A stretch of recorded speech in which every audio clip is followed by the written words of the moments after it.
5 पक्ष बदलले, मनसे, शिवसेना, राष्ट्रवादीमध्ये सुद्धा दुसरा गट, भाजपचे दरवाजे ठोठवले आणि पुन्हा पवार साहेबांकडे जाऊन बसले. 5 पक्ष तर तुम्हीच बदललेत. आणि मग निष्ठा कसली? निष्ठा असावी तर जनतेशी निष्ठा असावी. माझी निष्ठा लोकांच्या प्रती आहे.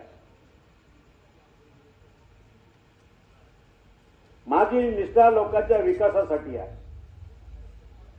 12 गावाच्या पाण्याचा जो प्रश्न आहे हा अतिशय गंभीर आहे. तुम्ही काय केलं? मी तरी मीटिंग बोलवली होती खासदार असताना सरकारबरोबर. एकदा गिरीश महाजन, एकदा विजयबापू शिवतरे, सगळ्या ग्रामस्थांना मिळून गेलो होतो. ती बैठक घेतली, सर्वे करायला लावला. नंतरच्या काळामध्ये